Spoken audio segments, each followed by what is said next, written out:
Doncs d'un llibre tan meravellós com el d'Antonio Bolinches ens anem amb un altre llibre, també, que jo no l'he llegit encara, però ja tinc moltes ganes de llegir, que és Mindfulness con Corazón. I tenim aquí, que no m'equivoqui, a Silvia Comas per parlar d'aquest llibre. ¿Qué tal, Silvia? Hola, Elena, ¿qué tal? ¿Cómo estás? Muy bien, ¿y tú? Un placer.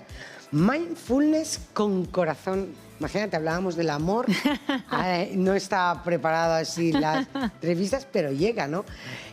¿Podemos decir que es una guía práctica? Totalmente, totalmente.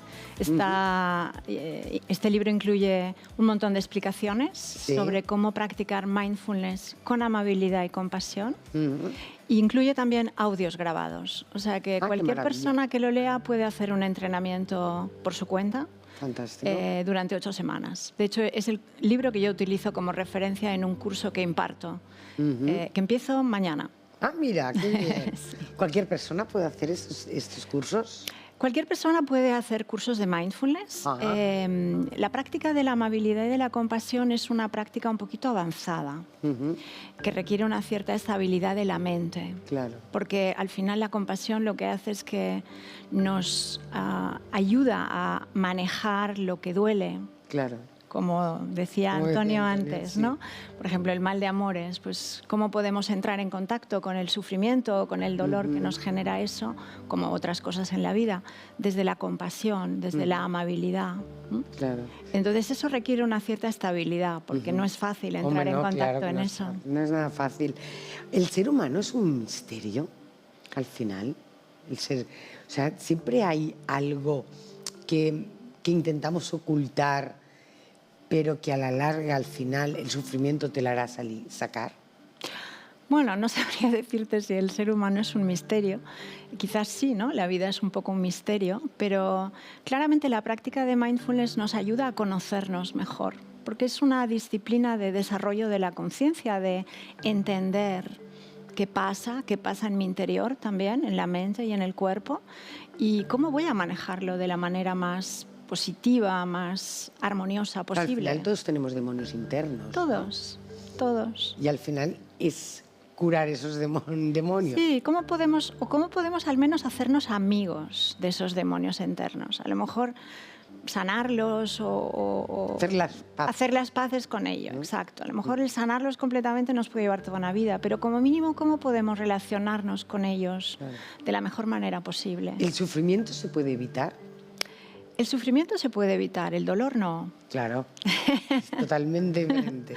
Pero el sufrimiento sí, porque el sufrimiento nace de cómo nos relacionamos con el dolor. Si nos resistimos al dolor, entonces hay sufrimiento. ¿Cómo podemos empezar a tener una vida consciente, con atención plena? Por ejemplo, personas que a lo mejor no puedan hacer el curso que empieza mañana, y seguramente harás más en futuro, ¿no? Pero una persona que por lo que sea no puede hacer el curso, ¿cómo podría empezar un ejercicio para empezar a tener una atención plena? Mira, la atención plena o atención consciente es algo que, como su nombre indica, es consciente, es deliberado, ¿vale? No es algo que ocurre por casualidad, prestamos atención deliberadamente. Entonces, podemos hacerlo desde la intención de prestar atención. Por ejemplo, si yo voy por la calle y voy pensando en mis cosas, en lo que haré luego, en lo que hice antes, etcétera, allí no hay atención consciente, porque mi cuerpo está en ese momento, pero mi atención no está ahí, ¿vale?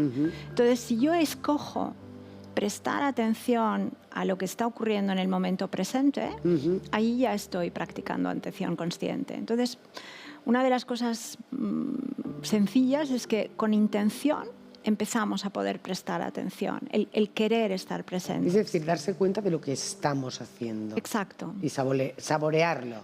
El saborearlo es un poquito una consecuencia de poder estar presentes, porque si no estamos presentes es difícil que podamos saborear nada. Pero el estar presentes nos ayuda a saborear las cosas. ¿La tecnología nos ha podido hacer desconectar esa conciencia? Poco, yo diría. Poco mucho, ¿verdad? Poco mucho. Desafortunadamente, es una de las desventajas que tiene la tecnología, porque claro, cuando estamos en un teléfono prestando atención, que es lo que hacemos la mayoría de las... En el fondo estamos haciendo atención plena, pero demasiado dispersa. Bueno, no es atención plena en el sentido de que atención plena o atención consciente consiste en prestar atención a lo que está ocurriendo en el momento presente. Entonces implica que la atención está en el presente con lo que está ocurriendo aquí y ahora. Cuando estamos en un teléfono, por definición, no estamos aquí, estamos prestando atención a cosas que están ocurriendo en otros lugares. Y en piloto automático. Y además en piloto automático la mayor parte del tiempo. Entonces, por eso los teléfonos son grandes distractores y grandes cosas que nos quitan de lo que está ocurriendo en el momento. Uno de las grandes...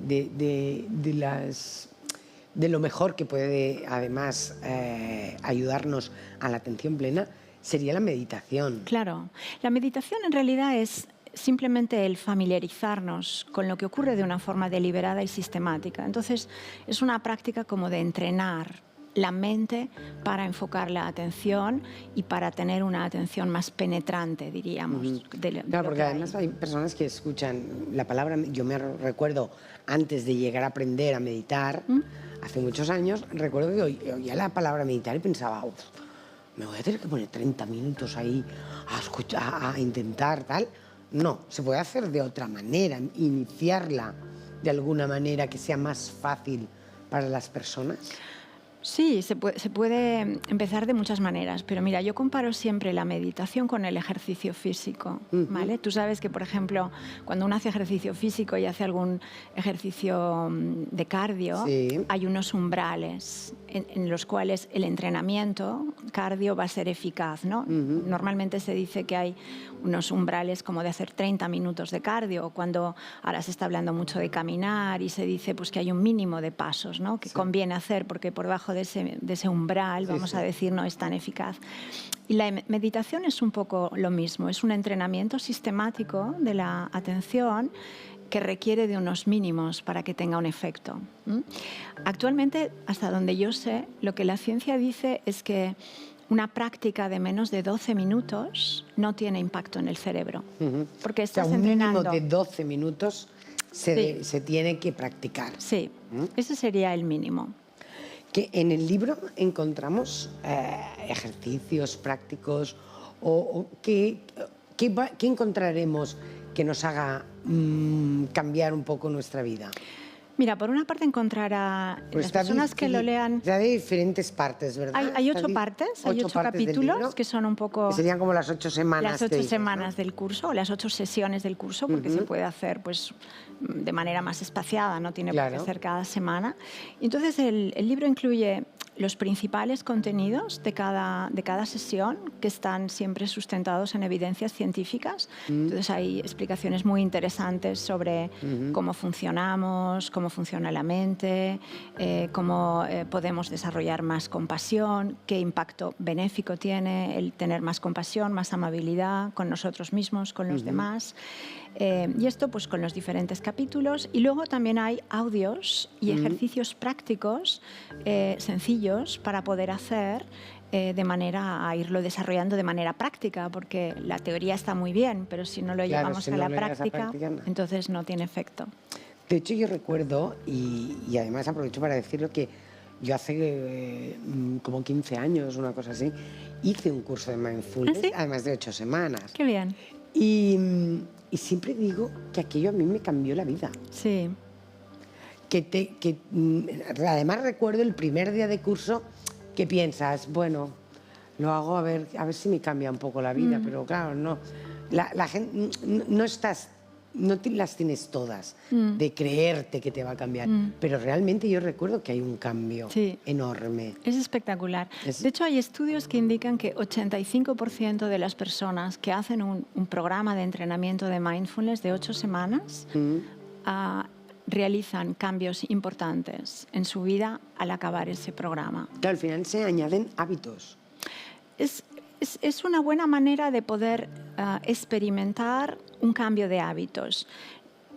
Algunos en 8 semanas no es suficiente tiempo para anclarlos, pero sí... Claro, no tienes que hacer 8 semanas y ya me olvido porque la vida me ha cambiado. No, ¿tú has seguido meditando, Elena? Sí, claro. Bueno, eres una de las personas que ancló ese hábito en su vida. Sí, porque además cuando hubo una época que lo dejé porque decías, uy, soy tan maravillosa.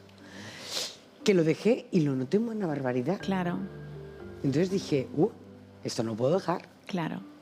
Claro. La idea es que en 8 semanas las personas tienen suficiente tiempo como para poder experimentar qué impacto tiene esto en mi vida. Y cuando uno se da cuenta de que tiene un impacto positivo, pues entonces esa es una motivación adicional para seguir practicándolo. Es igual que el ejercicio físico, es decir, uno sabe el efecto que tiene, pues el mover el cuerpo, el correr o el hacer bicicleta o el hacer una serie de cosas. Claro. Por eso lo hacemos, porque no siempre apetece. El silencio es importante en el ser humano, el que sepa, porque a veces incomoda el silencio. Muchas personas Es verdad. no se atreven a estar en silencio. Es verdad. Y hay personas que llegan a casa y lo que ponen es lo primero la radio, para no estar en silencio. Sí. ¿Cómo es de importante el saber estar en silencio? El silencio lo que hace es que favorece el que podamos conectar con nosotros mismos. Y ver con más claridad lo que está pasando. Pero es verdad que eso le da miedo a muchas personas. Por eso, como tú dices, hay personas que intentan nunca estar en silencio porque no quieren encontrarse con ellos mismos. Hay un estudio muy interesante que se hizo en una universidad americana donde a la gente la ponían en una sala, los invitaban a hacer un experimento, y cuando entraban en esa sala el investigador se iba de la sala y los dejaba en esa sala 15, 20 minutos sin nada, sin teléfono, sin libros, sin tele, sin nada, con ellos mismos.